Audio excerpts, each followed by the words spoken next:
Varicose veins కి సరైన చికిత్స కోసం సంప్రదించండి ఎవిస్ హాస్పిటల్. నమస్తే రమ్మగారు. నమస్తే జయ. ఏదైనా చందమామ కథ ఒకటి చెప్పుకుందామండి. నక్క చేసిన సాయం చెప్దాం. నక్కని ఇప్పుడు మనము యాంటీగానే చూపిస్తాం, ఇప్పుడు సహాయం చేసిందా? సహాయం చేసింది. ఓకే. పూర్వం ఒక ఊళ్ళోనట ఒక పేద బ్రాహ్మణ ఒక ఆయన ఉండేవాడు. ఆయన రోజు అందరిళ్ళకి వెళ్ళి యాయవారం ఏదో అంటారు చేయదాన్ని, అట్లాంటి పేరుంది, తిదివార నక్షత్రాలు చెప్పేవాడు. ఓకే. మామూలుగా రోజుల్లో ఏదో ఉండేవాడు. శుక్రవారం పూట నగరానికి వెళ్ళేవాడు. ఈ శుక్రవారం నగరానికి వెళ్ళేటప్పుడు ఒక చిన్న ఏరు దాటి నగరంలోకి వెళ్ళాలి. ప్రతి శుక్రవారము వెళ్ళి కొంతమంది ఇళ్లలో ఇవాళ తిథి ఇదే అని చెప్పేవాడు. ఈ శుక్రవారము చేపలు పట్టేవాడు ఏట్లో. ఆ చేపలు కొన్ని వారేసిన చేపలు తినడానికి ఒక నక్క అక్కడికి చేరేది. ఈయన చిన్న తెప్ప మీద దాటి వచ్చి వెళ్ళేవాడు ఊళ్ళోకి. అయితే ప్రతి శుక్రవారము ఆ గట్టు మీద కూర్చునే నక్కకి తిదివార నక్షత్రాలు చెప్పేవాడు. నక్క బావా బాగున్నావా అని నక్కని పలకరించి, ఇవాళ శుక్రవారం, సప్తమి శుక్రవారం, ఇవాళ వర్జం ఇది, దుర్ముహూర్తం ఇది అంటే నాకెందుకు బ్రాహ్మడా చెప్తావు అనేది. అంటే గట్టు దిగ్గానే మొదట నువ్వే కనపడతావు, ఊరు అక్కడి నుంచి మొదలు కదా, నువ్వు కనపడతావు, నీకు మంచి మాట చెప్దామని చెప్తున్నాను అనేవాడు. ప్రతి శుక్రవారము తిదివార వర్జ్యాలు అది వినేది నక్క. అయితే కొంచెం ఏదైనా ఈ బ్రాహ్మడికి సాయం చేద్దంటే అదేమో మాంసం ముక్కలు తింటుంది, బ్రాహ్మడికి ఏం పెడుతుంది? అదే అందుకని బ్రాహ్మణ్ చూడగానే తోకాడిచ్చేది కానీ ఏమీ చెప్పేది కాదు. అయితే ఏమైందట, ఆ ఊరికి ఒక రాజుగారు ఉండేవారు ఈ నగరానికి. బ్రాహ్మణ ఆయన ఏదో తెచ్చుకునేవాడు కాస్తా కోస్తా, ఆయన జీతం ఆయన్ని పోయేది. ఈ రాజుగారికి ఆయన ఒక సామంతరాజు ఒక ఆయన్ని మోసం చేసి ఆయన కూతురు అందాలు రాసి ఒప్పల కుప్ప దాన్ని ఒకదాన్ని పెళ్లి చేసుకున్నాడు. రాజుగారికి ఒక 50 ఏళ్ళు దాటినాయి, ఆ పిల్లకి 18 ఏళ్ళు. బాగా ముద్దుగా చూసుకునేవాడు కానీ ఆ పిల్లకి ఇంతంతో ఉండటం ఇష్టం లేదు రాజుగారితో. అయితే పుట్టింటి నుంచి ఆ సామంతరాజుని మోసం చేసి తెచ్చాడు కదా, అమ్మాయితో పాటు వాళ్ళని వీళ్ళని పంపిస్తూ ఒక చాకలి కుర్రవాడిని కూడా పంపారు. అయితే ఒకసారి ఏమైంది, రాజుగారు ఒక్కరోజు ఊళ్ళో లేని రోజు ఒకసారి పడంగానే ఈ రాజుగారి మూడో భార్య ఏం చేసింది, చాకలి వాడికి, ఒరే మనం పారిపోతాము, ఈయన దగ్గర ఉండొద్దు, పుట్టింటికి వెళ్ళిపోతాం, వాళ్ళే ఏదో ఒకటి చేస్తారు, మన దాచిపెడతారంటే సరేనండి అన్నాడు. చక్కగా నగా నాణ్యం పెట్టుకుని ఉంటుంది కదా రాజుగారి భార్య, వాటితో పాటు బయలుదేరిపోయారు. చీకటి పడ్డాక ఏమైంది, చెరువు ఏరు దాటాలి, చీకటి పడ్డాక బయలుదేరారు, ఏరు దాటాలి. ఏరు దాటే టైంకి చాకలి అన్నాడు, అమ్మగారు నగలు బట్టలు అన్నీ మూటగట్టి ఇచ్చేసేయండి, నేను ముందు వెళ్ళిపోతాను, మీరు వెనకాల నడిచిరండి, అవన్నిటితోటి మీరు నడవలేరన్నాడు. అది బాగానే ఉందని ఏం చేసింది, మొత్తం అన్ని ముక్కుపడితో సహా నగలన్నీ మూటగట్టేసింది. పట్టు చీర కూడా విపదీసి చిన్న చుట్టుబడి చేతిలో పెట్టి ఒక చిన్న పాత చీర గోచిగా పెట్టుకుని అలాగా ఊరికే నీళ్ళల్లోకి దిగడానికి వీలుగా ఓ చిన్న చీర ఏదో కట్టుకుని ఈవిడ మెల్లిగా గట్టు దిగే లోపల వాడు దబా ఏరు దాటేశాడు. ఓకే. ఇవి అక్కడ పెట్టొచ్చి మిమ్మల్ని తీసుకెళ్తానన్నాడు. ఏరు దాటేసిన చాకలికి ఏమనిపించింది, రాజుగారు కనుక ఏదైనా ప్రయత్నం చేశాడంటే ఈవిడితో పాటు వెళ్ళిపోయింది నేనేనని తెలిసిపోతుంది, ఆవిడని ఉంచుకుంటాడు, నన్నేం చేస్తాడు, అంతేగా కట్ చేస్తాడు. ఎందుకు వచ్చిన గోల, సావుకి తెగించి ఈ పని చేయకూడదు, నగా నాణ్యం ఎట్టాగో ఉన్నాయి, ఏం చేసుకుంటే అది చేసుకుంటుంది, గట్టు మీద కూర్చుని మనం వెళ్ళిపోదామని ఆవిడ పట్టు చీరతో సహా నగలు నాణ్యాలు ముక్కు పడకలు పాంజేబులతో సహా పట్టుకుని లేచక పారిపోయాడు వాడు. ఈవిడ చూసిందో వాడు వచ్చి తీసుకెళ్తాడు అనుకుంటోంది కదా, సామాన్లు పోయినాయి, కొద్దిగా ఏదో చిన్న మూట కూడా తెచ్చారు, ఒంటి మీద ఉన్నా కూడా ఊడ్చుకుపోయాడు. లబో దిబోమని చూస్తోంది, మతి చెడిపోయింది, ఏం చేయాలో తెలియటల్లా ఆ గట్టు మీద నిలబడింది. ఇంతలో ఏమైంది, నక్క ఆ దారికుండా వస్తుంది, అది ఇంత మాంసం ముక్క నోటితో పుచ్చుకుని వస్తుంటే అది నీళ్లలోకి దిగబోతుంటే ఒక చేప ఇలా ఎగిరింది. ఎగరగానే ఆ నక్క అనుకుంది చేపను పట్టుకుందామని మాంసం ముక్క వదిలేసి చేపను పట్టుకుపోయింది. మాంసం ముక్కేమో నీళ్ళల్లో కొట్టుకుపోయింది, చేప ఏమో నీళ్ళల్లో పడిపోయింది, దొరకల. ఓకే. నక్కకేసి చూస్తోంది రాణిగారు. ఆవిడకి అర్థమైంది రెండిటికి చెడ్డ రేవడైంది, ఇది పక్క నవ్వేసరికల్లా దక్కంది, ఏమి నన్ను చూసి నవ్వుతున్నావు, నువ్వు ఇటు అత్తారింటికి కాదు అటు పుట్టింటికి కాక నువ్వు చెడిపోయావు, నాకే ఉంది, ఈ పొలంలోకి వెళ్ళాలంటే మాంసం ముక్కలు కావాల్సినవి దొరుకుతాయి, శుక్రవారం వచ్చిందంటే అన్నీ చేప ముక్కలే, అనగానే ఈ రాణిగారు అడిగింది, నా సంగతి నీకెట్టా తెలుసు? నీ సంగతి ఏంటి? నీకు అటు 7 తరాలు ఇటు 3 తరాలు చెప్తాను నేను. నీ సంగతి అంతా నాకు తెలుసు.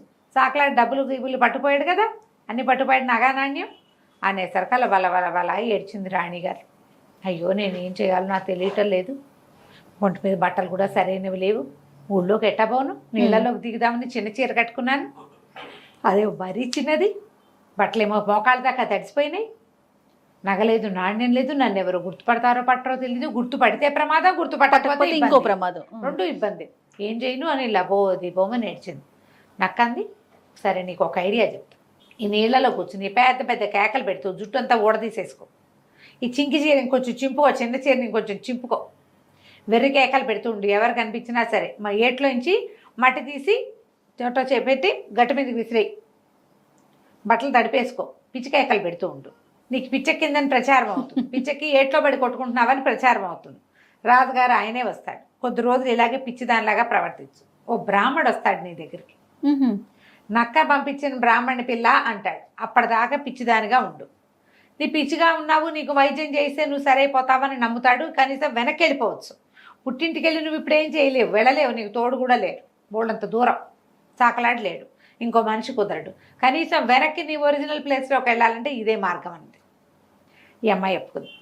అక్కడి నుంచి ఏట్లో కూర్చొని మనుషులు రావడం చూసి అరవడం మొదలుపెట్టి, ఎవరు అరుస్తున్నారు అని వాళ్ళిద్దరు ముగ్గురు దగ్గరకు వచ్చి చూస్తే ఏముంది, పిల్లని చూస్తే రాజుగారు కొత్తగా చేసుకున్న కోపెళ్ళాం, ఆడవాళ్ళు గుర్తుపెట్టారు, జనాలకు వెళ్తారు కదా అంతఃపురాల్లోకి, అయ్యో అయ్యో ఇంకేముంది, యువరాణి గారికి చిన్న రాణి గారికి పిచ్చెక్కిద్దని, ఏదో బెర్రెత్తి పిల్ల ఇట్లా అయింది, ఏదో భూతం ఆవేశించిందని ఊళ్ళోకి వెళ్ళి చెప్పారు, సైనికులు వచ్చారు, రాజుగారు అప్పుడే ఊరు ఎక్కడికో వెళ్ళాడు కదా, ఆయన వెళ్ళాడని అమ్మాయికి ఏరుదాకా వచ్చేసింది, ఆయన అప్పుడే వస్తున్నాడు, అయ్యో అయ్యో ఇలా జరిగిందా అని కొంతమంది దాస్తాసి గణాన్ని 10 మందిని ఆడ సైనికుల్ని పంపించాడు, వాళ్ళ పల్లకి బుచ్చుకొచ్చి ఈ అమ్మాయిని ఏట్లోంచి బయటికి తీసి ఊడిదుడిచి వేరే కొత్త బట్టలు కట్టి మేనాలో కూర్చోబెట్టి తీసిపోయారు. మేనా అదిరిపోయేలాగా కేకలు పెడుతూనే ఉంది, పిచ్చి కేకలు పెడుతోంది, తీసుకుపోయారు. ఆ వైద్యం ఈ వైద్యం చేయించారు, వైద్యం లేదు గీజ్యం లేదు అని అడుగుతున్నాయి, జరుగుతున్నాయి. ఇదంతా సోమవారం నాడు జరిగింది.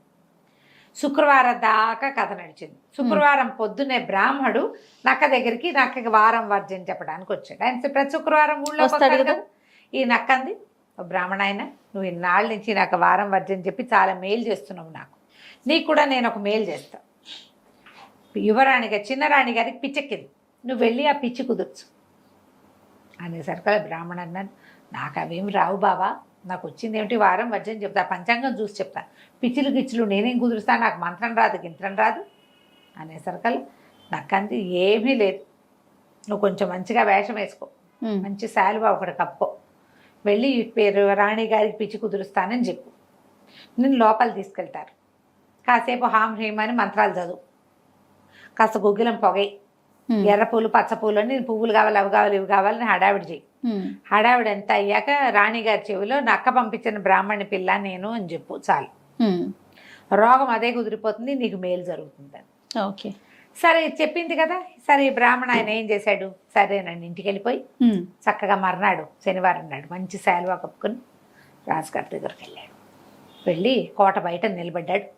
నిలబడేసరికి సైనికులు అప్పటికే ఎంతమంది వైద్యులు వచ్చారో, ఎంతమంది భూత వైద్యులు వచ్చారో, ఎవరు వచ్చినా అమ్మాయి గుణమే కనిపించట్లేదు.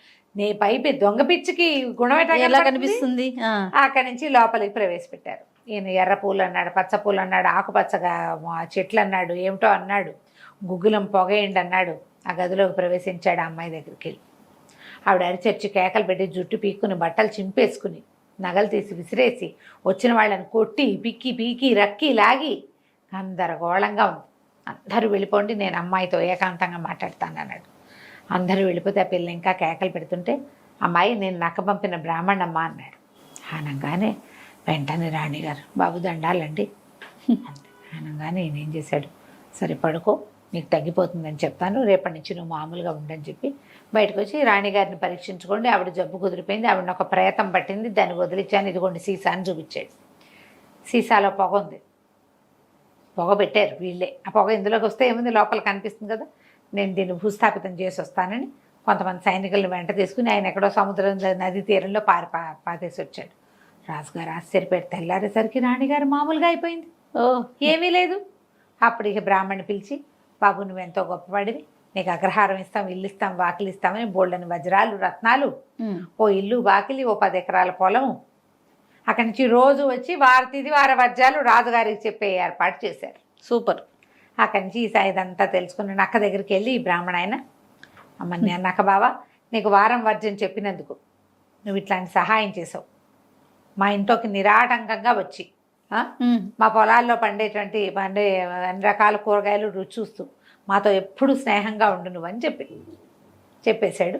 అక్కడి నుంచి ఈ నక్క ఏం చేసేది, ఈ చెరువు దాటి వచ్చినప్పుడల్లా, ఏరు దాటి వచ్చినప్పుడల్లా ఊళ్ళోకి వచ్చి బ్రాహ్మణ ఇంట్లో ఏదైనా పప్పు పాయసం చేస్తే హాయిగా తిని వెళ్తుండేది కథ కంచికి మన ఇంటికి. బాగుందండి నక్క చేసిన సహాయం.